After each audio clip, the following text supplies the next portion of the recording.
Universitas Indraprasta PGRI.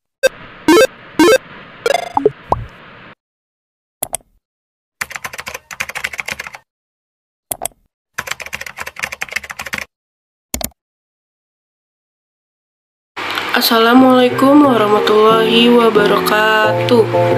Yang terhormat, Ibu Ana Widyastuti MPD selaku dosen pengampu Bahasa Indonesia dan teman-teman semua. Pada kesempatan kali ini, kami dari kelompok 11 akan mempresentasikan video pembelajaran tentang surat lamaran kerja, biodata, dan wawancara. Baik, sebelum memulai presentasi, izinkan saya untuk memperkenalkan anggota dari kelompok. Yang pertama ada Nabilah Aulia Gunawan, Indah Sari, Nur Fadilah Lestari, Sinta Widiawati, dan juga Hairumi Hukma Sobia. Baik teman-teman, materi pertama akan disampaikan oleh Nabilah Aulia Gunawan. Surat lamaran kerja. Yang pertama ada pengertian dari surat lamaran kerja. Surat lamaran kerja adalah surat yang dibuat oleh seseorang untuk melamar pekerjaan di suatu perusahaan, kantor, atau instansi-instansi tertentu. Nah, secara garis besar, surat lamaran kerja ini terbagi ke dalam dua macam. Yang pertama, surat lamaran kerja berdasarkan iklan, dan yang kedua, surat lamaran kerja berdasarkan inisiatif sendiri. Kemudian, ada fungsi dari surat lamaran kerja itu sendiri. Yang pertama, sebagai tanda tertulis atau resmi pengajuan permohonan pekerjaan. Yang kedua, sebagai alat komunikasi. Yang ketiga, sebagai bahan pertimbangan bagi perusahaan, kantor, atau suatu instansi. Lalu materi selanjutnya akan dibacakan oleh Indah Sari.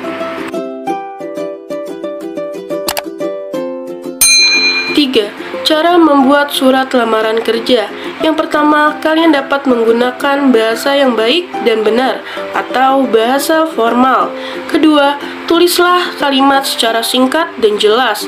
Ketiga, tulis secara manual atau menggunakan tulisan tangan.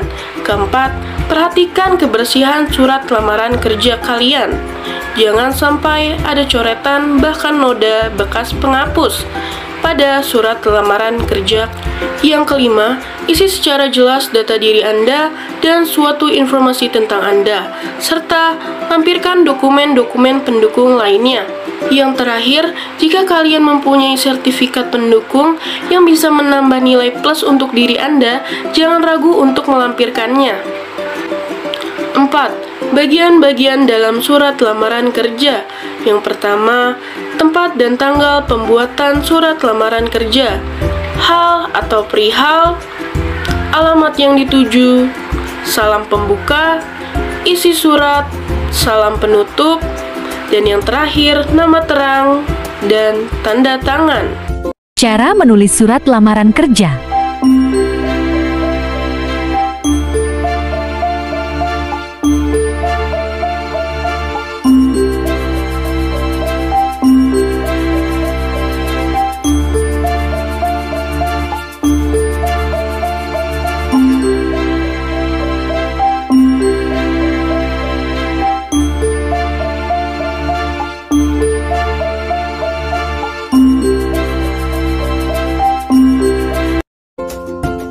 Kemudian materi selanjutnya akan dibacakan oleh Nur Fadilah Lestari.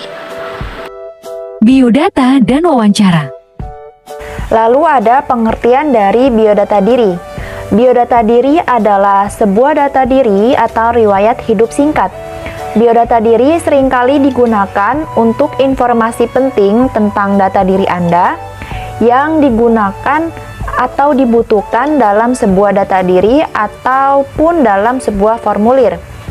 Dimanapun Anda melamar pekerjaan, pasti Anda akan diminta untuk mencantumkan biodata diri atau riwayat hidup bersamaan dengan surat lamaran kerja yang Anda kirimkan sebagai salah satu persyaratan.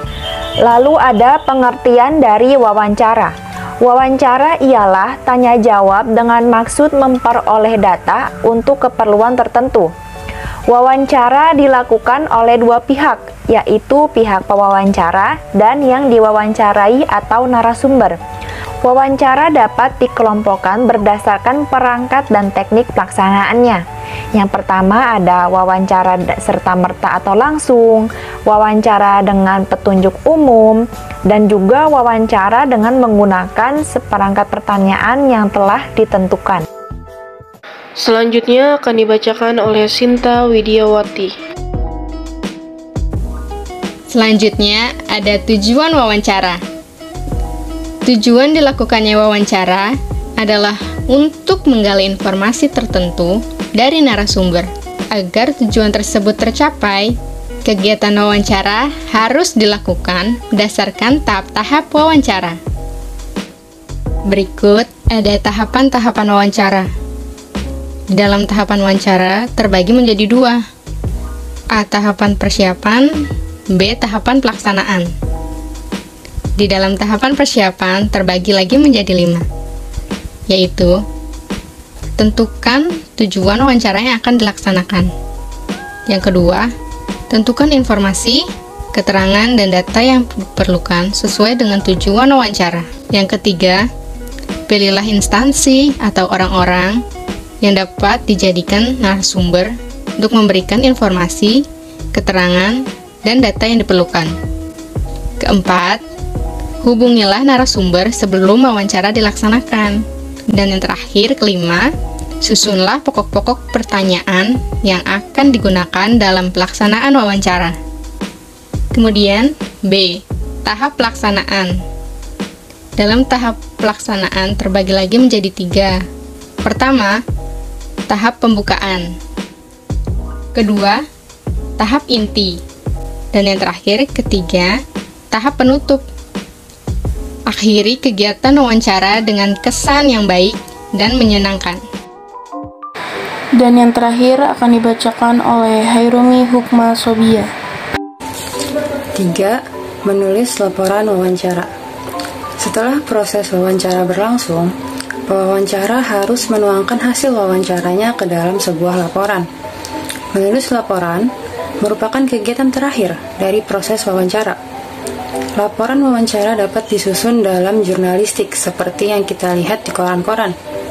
Dapat pula disusun dalam bentuk formal yang meliputi 3 bagian berikut. A. Pendahuluan, B. Isi, C. Penutup.